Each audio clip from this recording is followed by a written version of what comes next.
का मैं प्यासा, सतगुरु दर्शन का मैं प्यासा जी।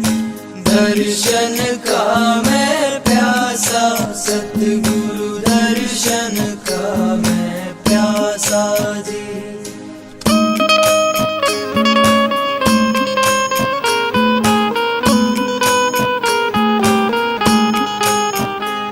हो पूर्ण अंतर्यामी, सबकी पूर्ण करते आशा जी। तुम हो पूर्ण अंतर्यामी, पूर्ण करते आशा जी। श्रद्धा भाव से जो डिंग आता, जाता नहीं उदासा जी। दर्शन का मैं प्यासा, सतगुरु दर्शन का मैं प्यासा जी।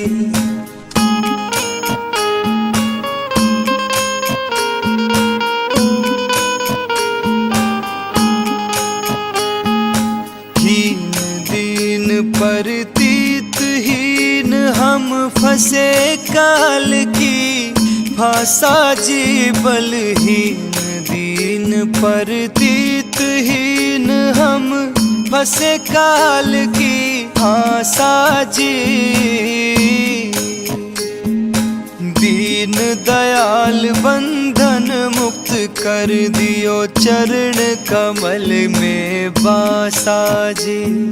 दर्शन का मैं प्यासा, सतगुरु दर्शन का मैं प्यासा जी।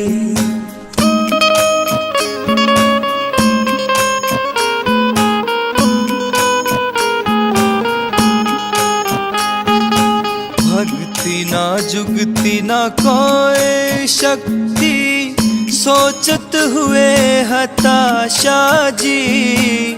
भक्ति ना जुगती ना कोई शक्ति, सोचत हुए हताशा जी।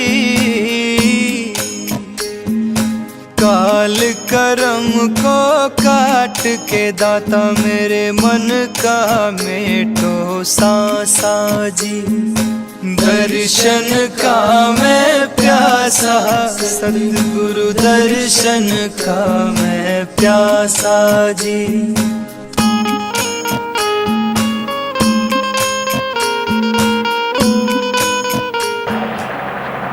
जिसको बोरा कहते हैं, यानी कंतान गौन पाठ, उन सभी टाट वालों को अच्छी तरह से ध्यान में रखना है कि किसी को शराब नहीं देना। आपको शराब देना है तो उसी दिन टाट उतार दीजिए। टाट पहनने की फिर कोई जरूरत नहीं। किसी को डर भर का, आप किसी को डर दिखाएंगे शराब का, तो तुरंत इसको सब लोग अच्छी तरह ध्यान में रखें कि वो हमारे पास सूचना हमको पहुंचा दें और टाट फौरन उतार दें, उनको पहनने की जरूरत नहीं। जो भी ऐसा करते हैं और जिन्होंने किया, उनको 1000 बार माफी मांगना, नहीं टाट उतार दीजिए फौरन।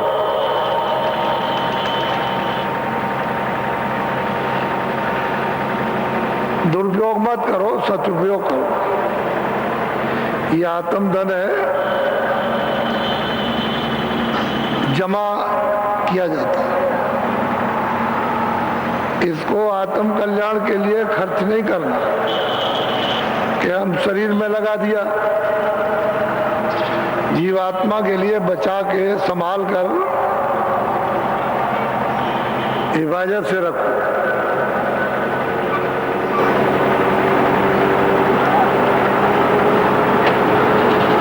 जय गुरुदेव।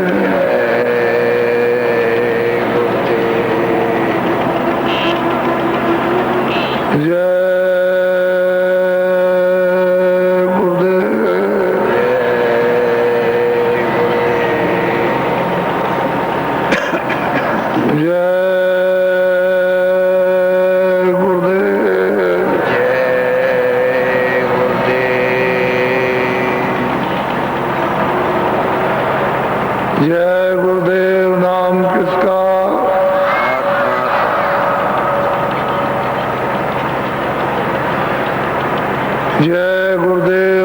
किसका?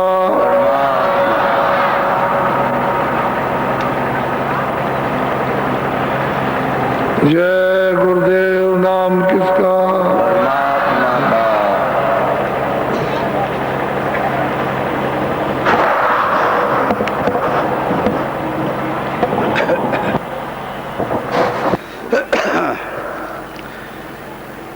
मन तू भजो गुरु का नाम, मन तू नाम, मन तू भजो गुरु का नाम।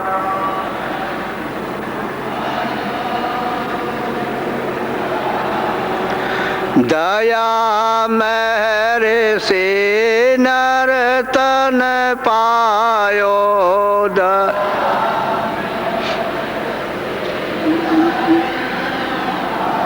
यो माते करना अभिमान,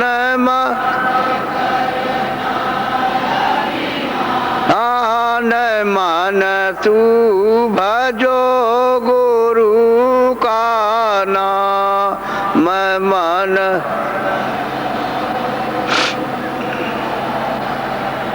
एक दिन खाली पड़ा रहेगा, एक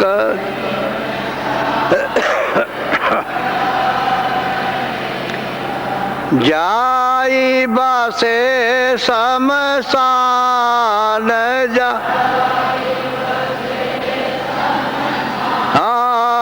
मन तू भजो गुरु का नाम,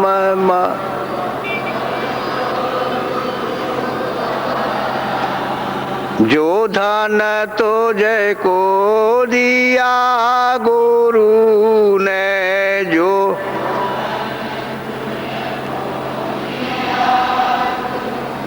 ने इससे करे कछु काम, इस हम मन तू भजो गुरु का नाम,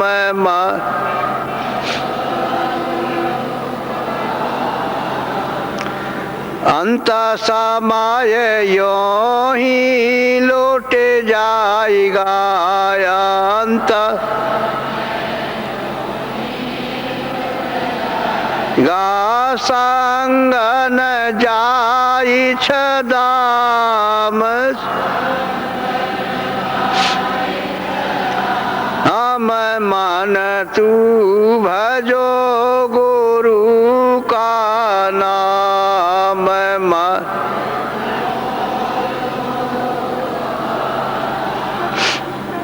यह संसार रहने का सपना,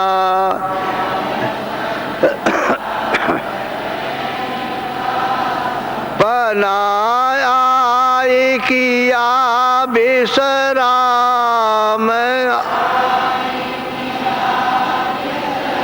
हम मन तू भजो गुरु का नाम,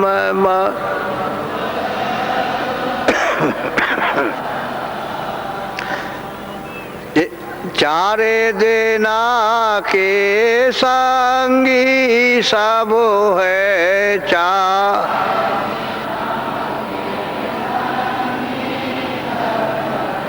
अंत न आवे काम,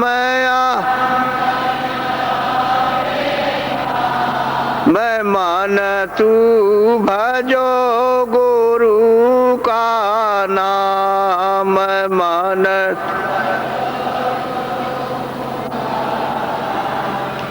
ताते चेत करो सतसंगते ता,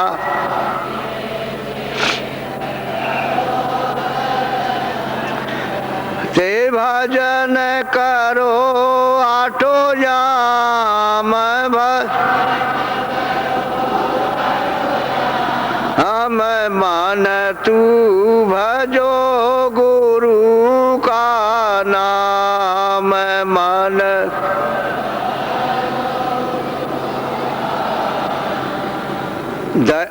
यही भजन तेरे संग चलेगा ये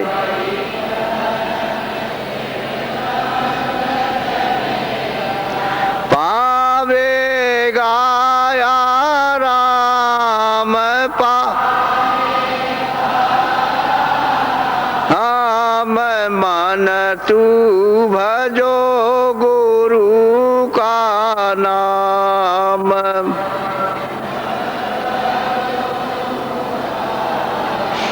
दया मेरे सते गुरु से लेकर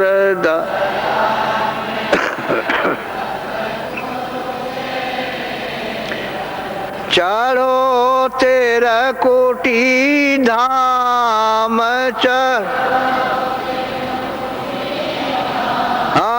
मैं मान तू भजो गुरु का नाम।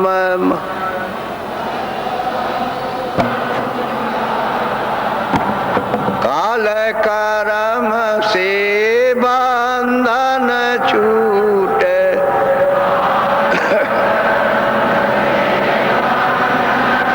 छूटे मिले पुरुष सत्य नाम। मैं मान तू भजो गुरु का नाम मान।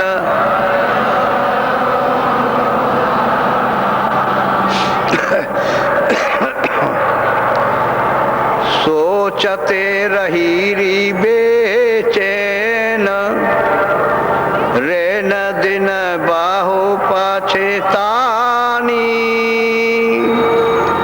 मेरी लगी न प्रीत संग शब्द कहने मेरी सब ही कहानी।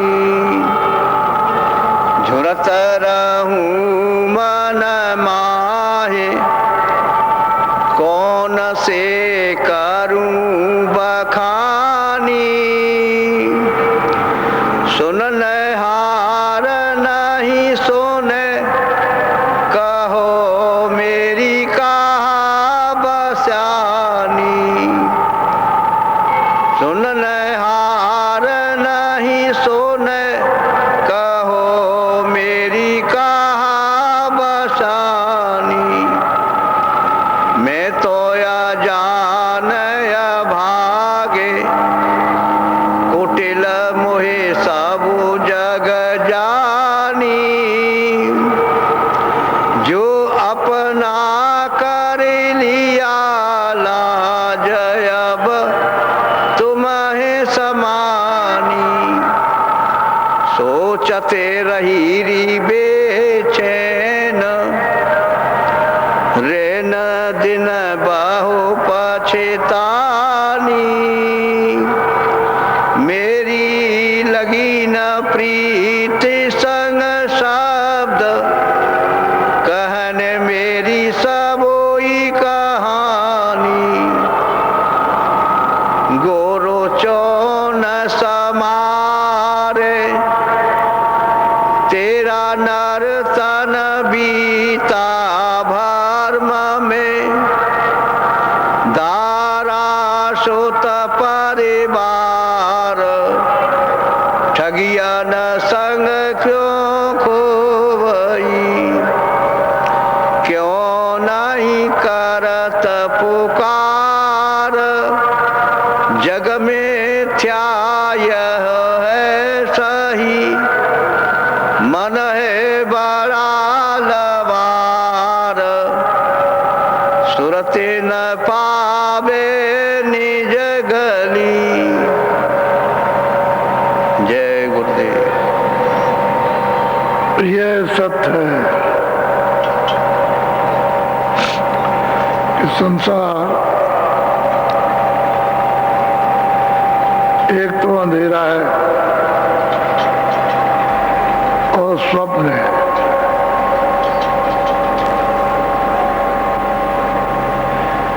इसको कोई इनकार नहीं कर सकता।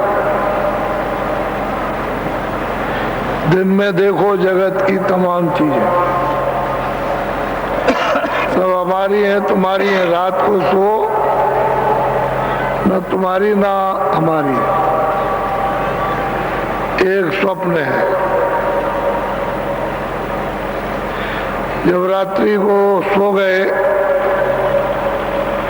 तो उधर स्वप्न देखते हो कि मैं कंगाल हूं और मैं धनी मानी और राजा हो गया, चारों तरफ मेरे संगीने और राजगद्दी पे बैठ के हुक्म कर रहे हो।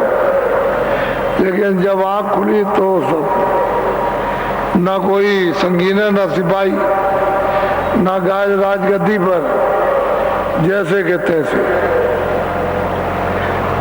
ये भी स्वप्न जो दिन में देखते हो और रात को जो सोने में देखते हो, वो भी स्वप्न। थोड़े दिन के लिए यहाँ पर, इसमें कोई चीज अस्थायी नहीं, न आँख के देखने की, न कान के सुनने की, न जिब्या के रस लेने की, कोई चीज नहीं। ये सब क्षणभंगुर इंद्रियों के द्वारा जो ठंडक आती है और मन को जो मिलती है, तो ये समझता है कि बस यही सुख है,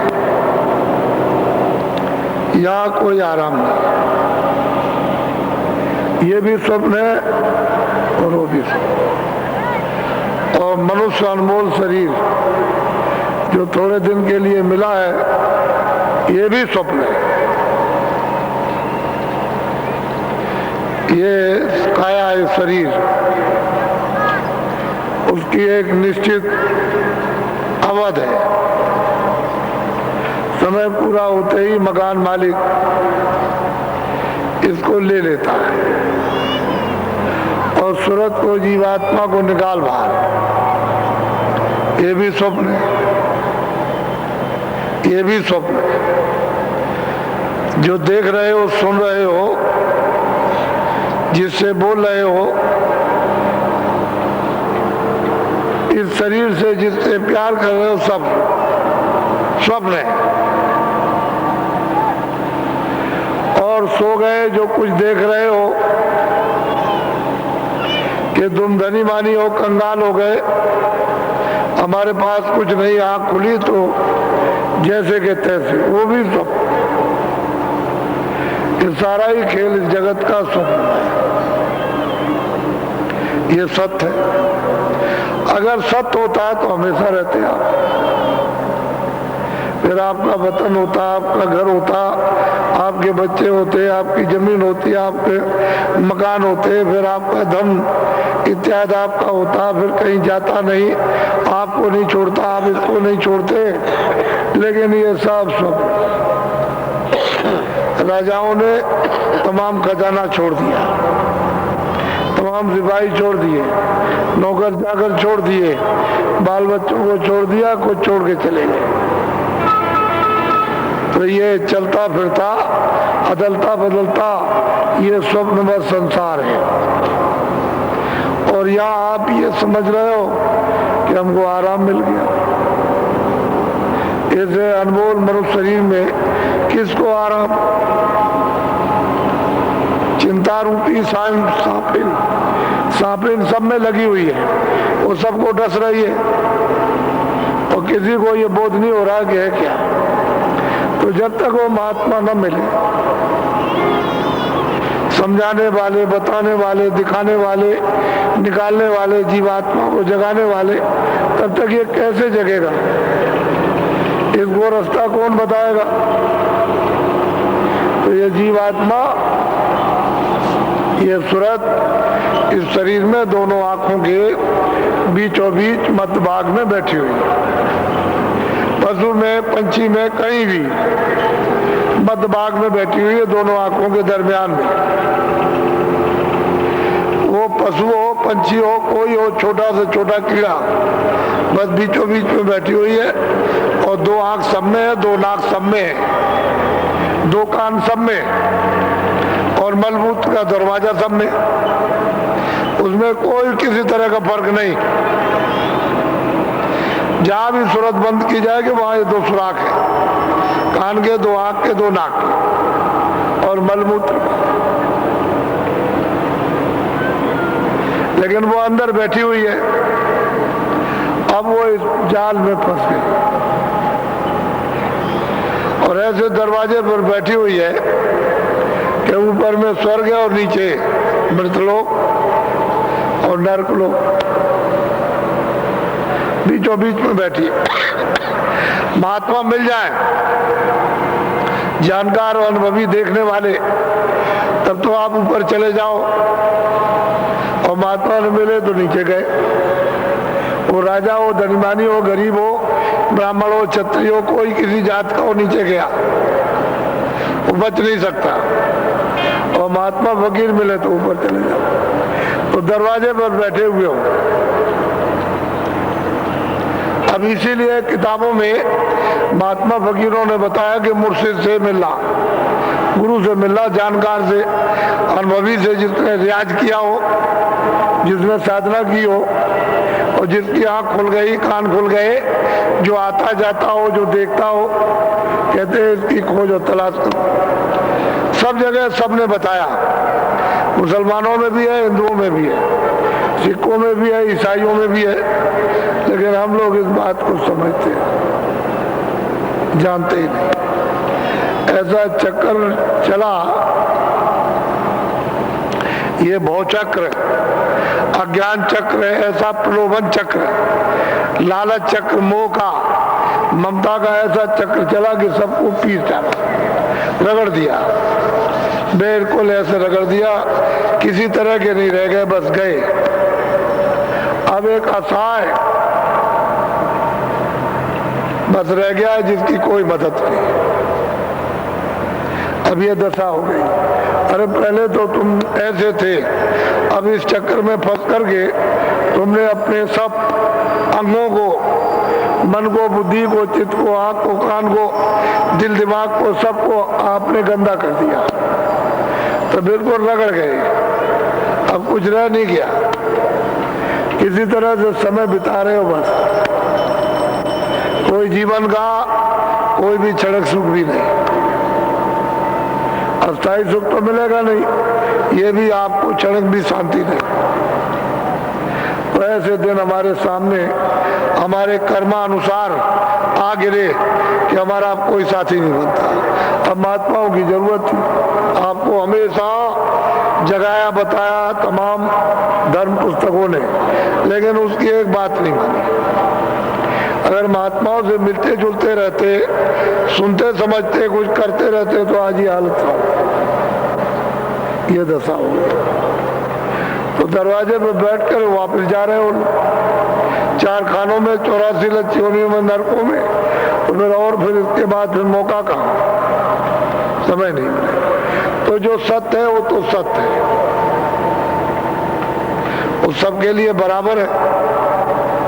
इसलिए भजो गुरु का नाम। तुम मालिक को पाना चाहते हो, दर्शन करना चाहते हो, अपने घर में जाना चाहते हो और सर्व सुख और सर्व शांति और छुटकारा पाना चाहते हो, तो कहते हैं गुरु। जगा हुआ जो नाम दे दे उसको कहते हैं भजो, यानी पकड़ो और चलो और भगो, उसे वो कहते हैं भजो, यानी भजो, नाम लो, नाम को सुनो, चढ़ चलो। उसके एक ही शब्द में सब काम पूरे होते हैं, भजो। कहते हैं गुरु का दिया हुआ नाम। अब वो जगा हुआ गुरु चाहिए, तो हम लोगों को ये मालूम है नहीं, क्या पता चलेगा। कोई रामायण में लड़ गया तो कोई गीता में लड़ गया, तो कोई कुरान में लड़ गया तो कोई पुराण में लड़ गया, कोई गंगा में तो कोई कावा में लड़ गया, कोई पूरब में, कोई पश्चिम में, कोई सूरज में, कोई चांद में, कोई जमीन में, कोई इसमें इसी में रगड़ गए।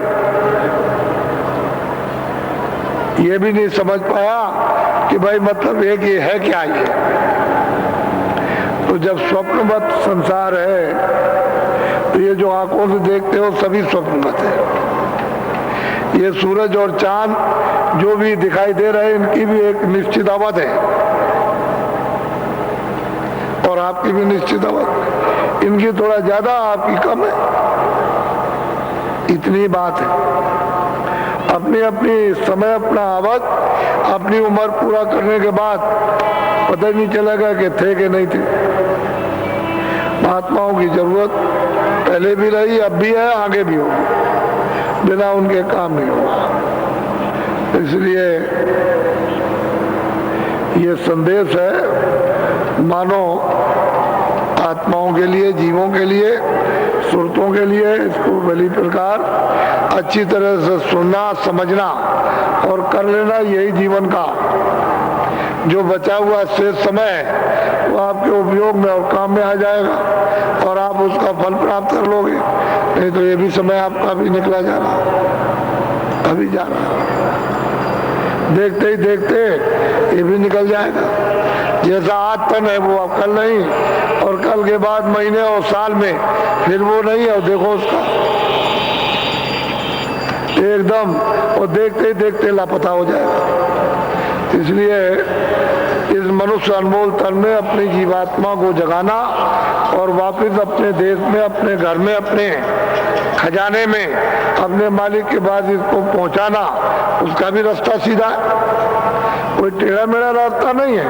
बस जानकार मिलना चाहिए जिन्होंने रास्ता देखा और सूरत को रास्ता पर खड़ा कर दे, चला दे और नाम को पकड़ा दे, वो मिलना चाहिए। वो नहीं मिलेंगे तो काम नहीं होगा। तो यह है परदेश। इसलिए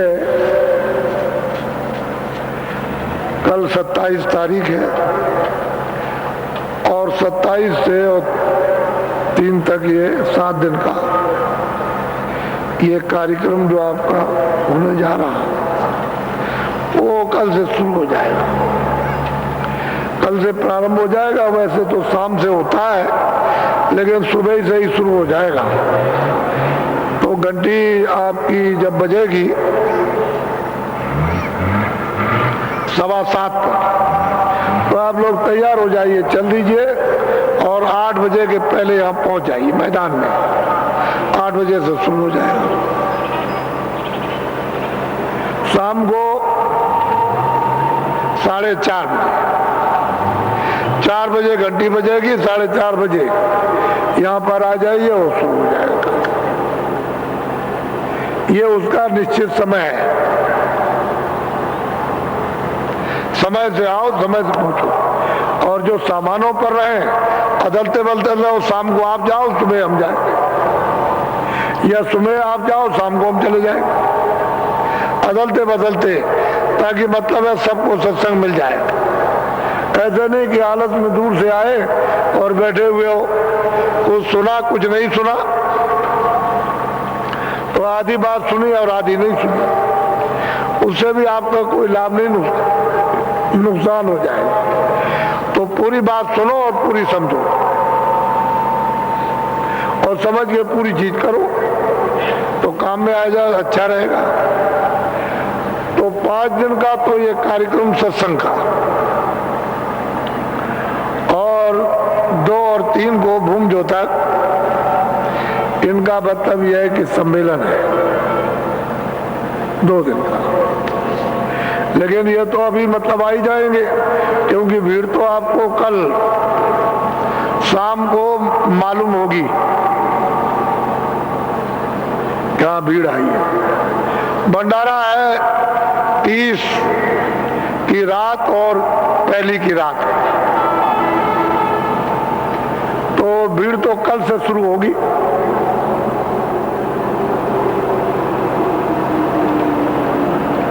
तो देखने को आपको मिलेगा। अभी तो जो आए हैं वो तो लोग आए ही हैं,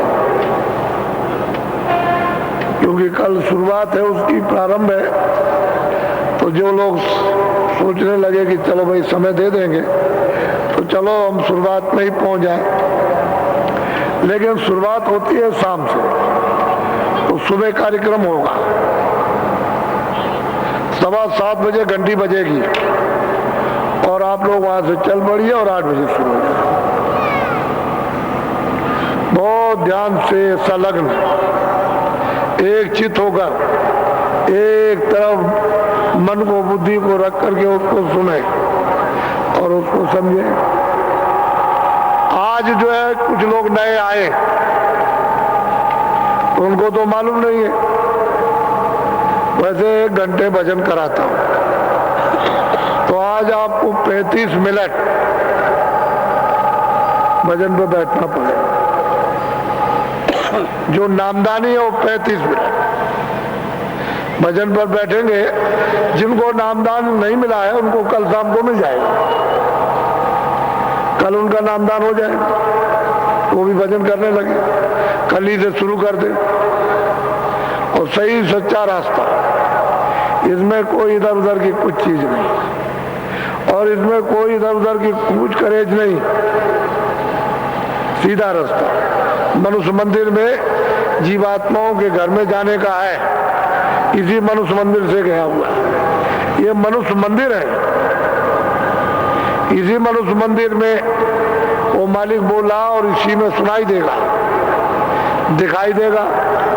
ये ऐसा अमोलक मंदिर है, लेकिन है अमोलक, पर यह आपको किराए पर मिला, भाड़े पर,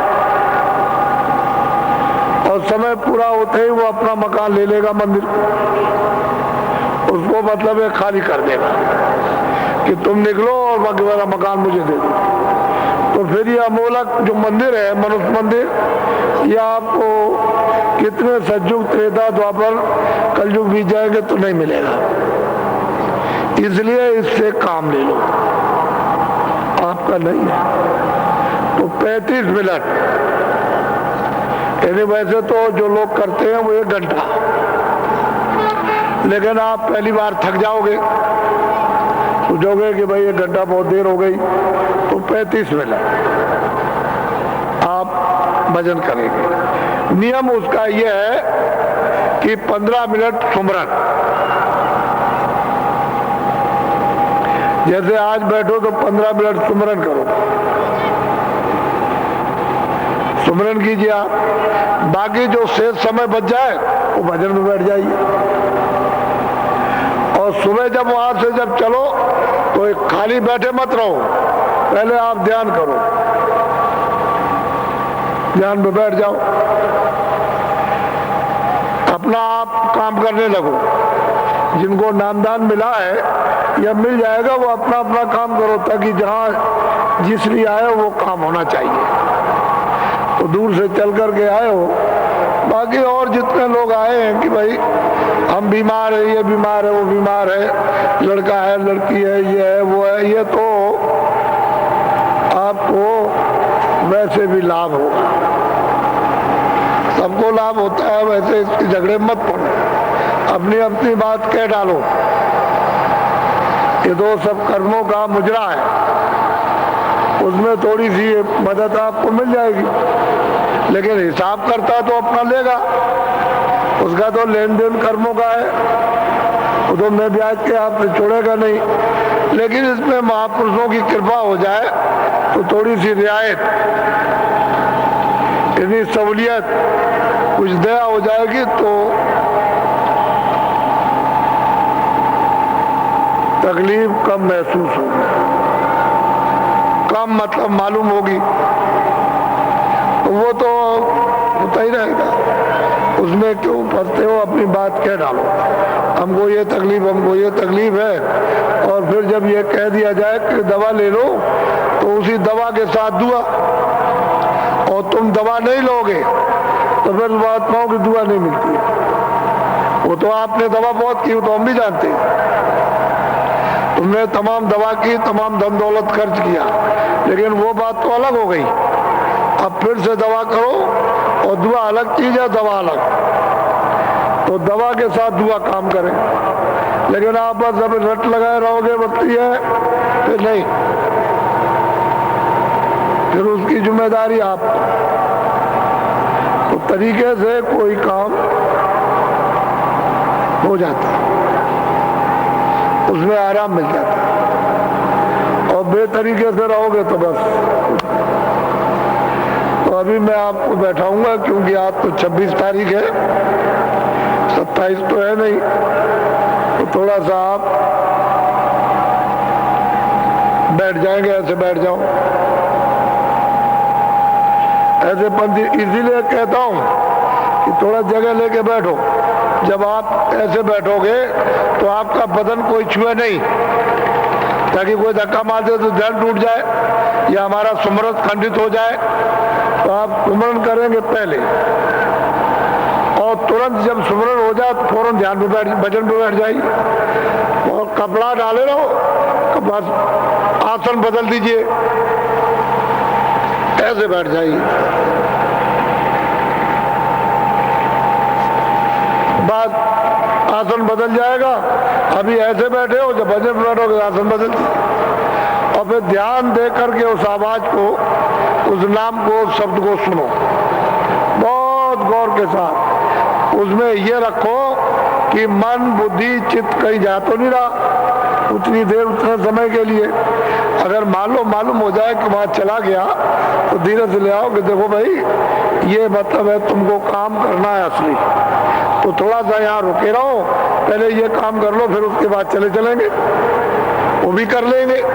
तो धीरे धीरे मन को, यानी मतलब ये है कि चित्त को मनाओगे तो धीरे से मान जाएगा मन, क्या ठीक है करते। तो करत करत अभ्यास के जड़ मत हो सुजान। वही जो जड़ है, जो अज्ञानी है, वो करते करते करते जानकार, सुजान, ज्ञानी, आत्मदर्शी और ईश्वरदर्शी हो जाते, वही प्राप्त कर लेते। लेकिन थोड़ा सा मन की घेराकारी, इधर उधर चित्त न जाए, बुद्धि से थोड़ा सा काम करो तो मन वहां बुद्धि चित्त और रोके रहे, और कान और आंखों का साथ देते रहे। तो यही आप,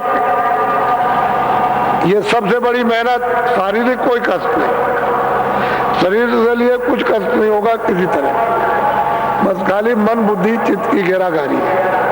उसको वही जीवात्मा के कान के साथ रोक करके रखना। तो ऐसे बैठ जाओ, कपड़ा डालो सिर पर, सिर पर कपड़ा डालो, और पहले सुमरन करो। बैठ जाओ, पहले आंख बंद करो, सुमरन पहले कर लो ताकि सुमरन पक जाए। आप लोग कुछ देर जाग कर कुछ थोड़ा सा वहां कीजिएगा, और फिर धीरे से उठ जाइएगा। तो धीरे धीरे जो आने वाले हैं वो धीरे धीरे धीरे धीरे यहाँ आ जाएंगे, प्रार्थना में शामिल हो जाएंगे। अभी कल के दिन थोड़ा सुबह सुबह जो सेवा थोड़ी सी श्रमदान की रह गई है, उसको भी थोड़ा सा बता देना। जैसे पानी है, बिजली है, ये कुछ ऐसी चीजें रह गई तो उनको समझा देंगे, ताकि वो दिन में जल्दी से उस कमी को पूरा कर ले। तो थोड़ी सी रावटी भी रखी हुई है, तो वो भी लग जाएंगी, क्योंकि भीड़ बहुत होगी। तो उपयोग में आ जाए तो अच्छा रहेगा।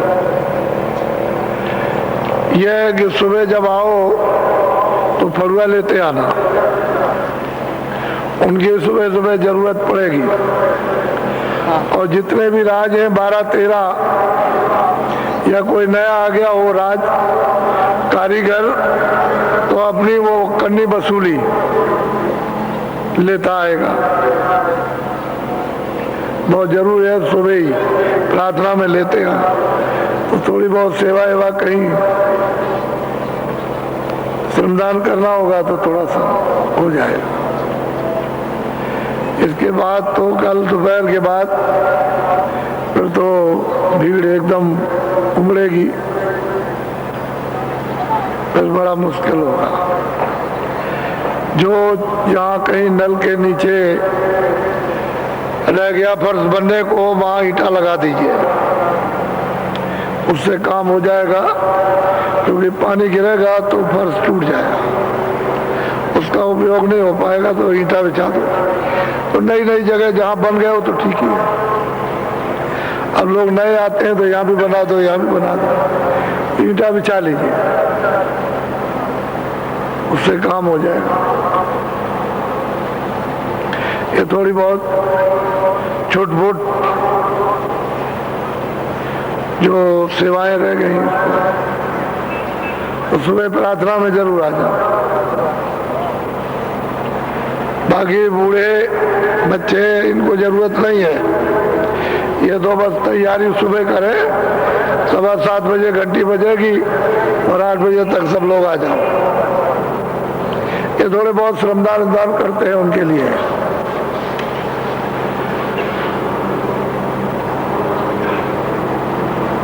बोलो जय गुरुदेव, जय गुरुदेव।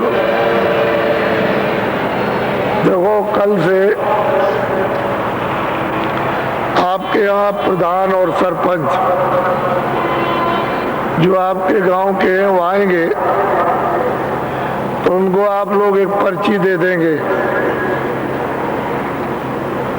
कि इस गांव के तो प्रधानों के लिए ये जिनको आपने चुना है गांव सेवा के लिए, वो इस बाड़े में बैठेंगे जो सामने लिपा हुआ है, लेकिन एक पर्ची रहनी चाहिए। आप अपने अपने कैंपों में पूछ लेंगे, ये ध्यान रखेंगे। तो अभी से उनकी एक तरफा बैठक हो जाएगी, तो वो समय पर जो कार्यक्रम होगा उसमें वो रहेंगे और आप सब भूंजो तक सबके सब रहोगे। पहले से बताना जरूरी है, अचानक में सब लोग नहीं समझ सकेंगे, तो पूछते भी जाना और कहना कि आप ही एक पर्ची बना लीजिए अपने गांव की कि मैं इस गांव का हूँ, इस जिले का हूँ, इस तहसील का हूँ। और वहाँ गेट पर लोग रहेंगे तो उनको दे दीजिएगा, तो वो इधर बैठेंगे। उनकी हमको जरूरत और आपकी भी हमको जरूरत पड़ेगी, ये तो ध्यान में रखें। जय गुरुदेव। अपने अपने जिलों में जो कैंप बना रखे हैं उनका सर्व साज सामान कल से शुरू हो जाना चाहिए। और सुबह जो भी नाश्ता करो, नाश्ता कर लो 10 बजे, 9:30 बजे, दिन में 2 बजे भोजन, और 7 दिनों तक एक वक्त 2 बजे भोजन करो। और शाम को बच्चों को छूट है, बच्चों के लिए रख लो, और फिर थोड़ा भजन, पेट हल्का रहेगा तो भजन अच्छा होगा। और कई तरह की बीमारियां होती हैं, उनमें भी आपको फायदा हो जाएगा। आप जो रौंद के खाते हो, रौंद के जो ठूस ठूस करके और घुर घुर सोते हो, उससे तो और खराबी। तो कहीं पर जाओ तो कोदा थोड़ा बहुत शुद्धि सफाई इस घड़े की भी होनी चाहिए।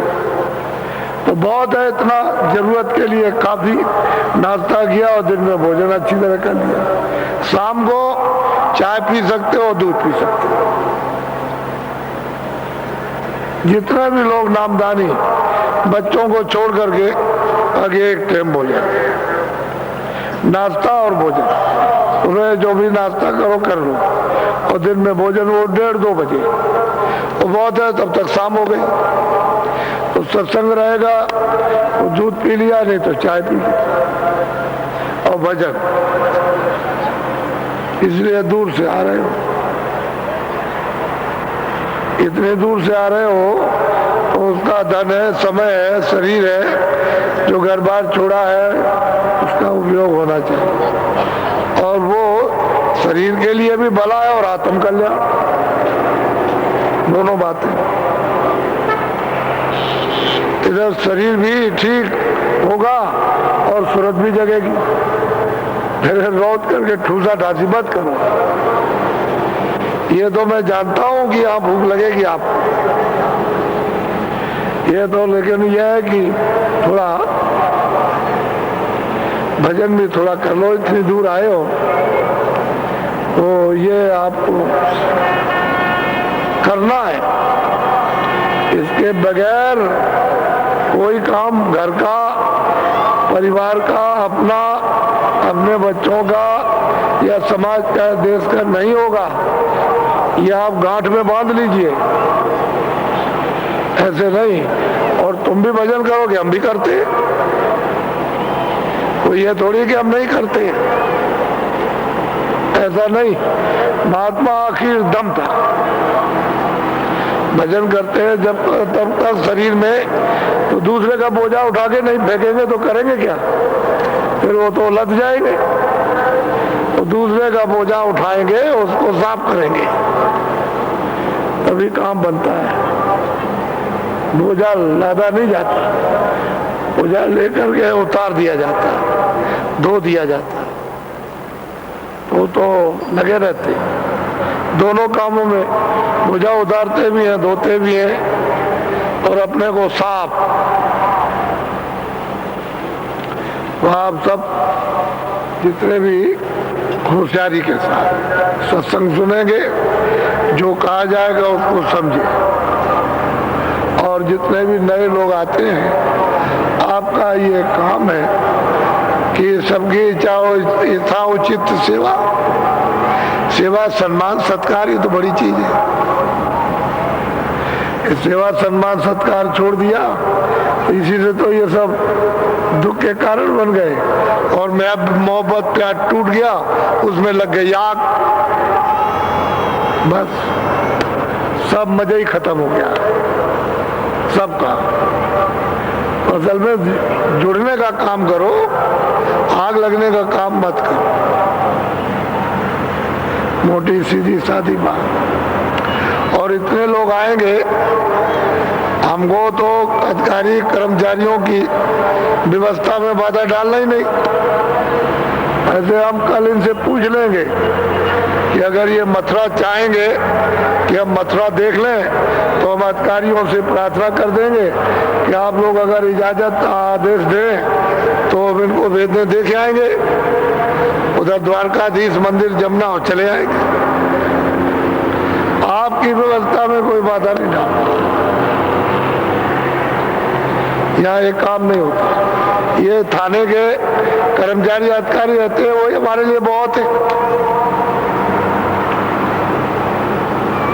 तो उसमें नहीं बात, सब लोग के सहयोग, प्रेम, मोहब्बत से सब काम बनता है।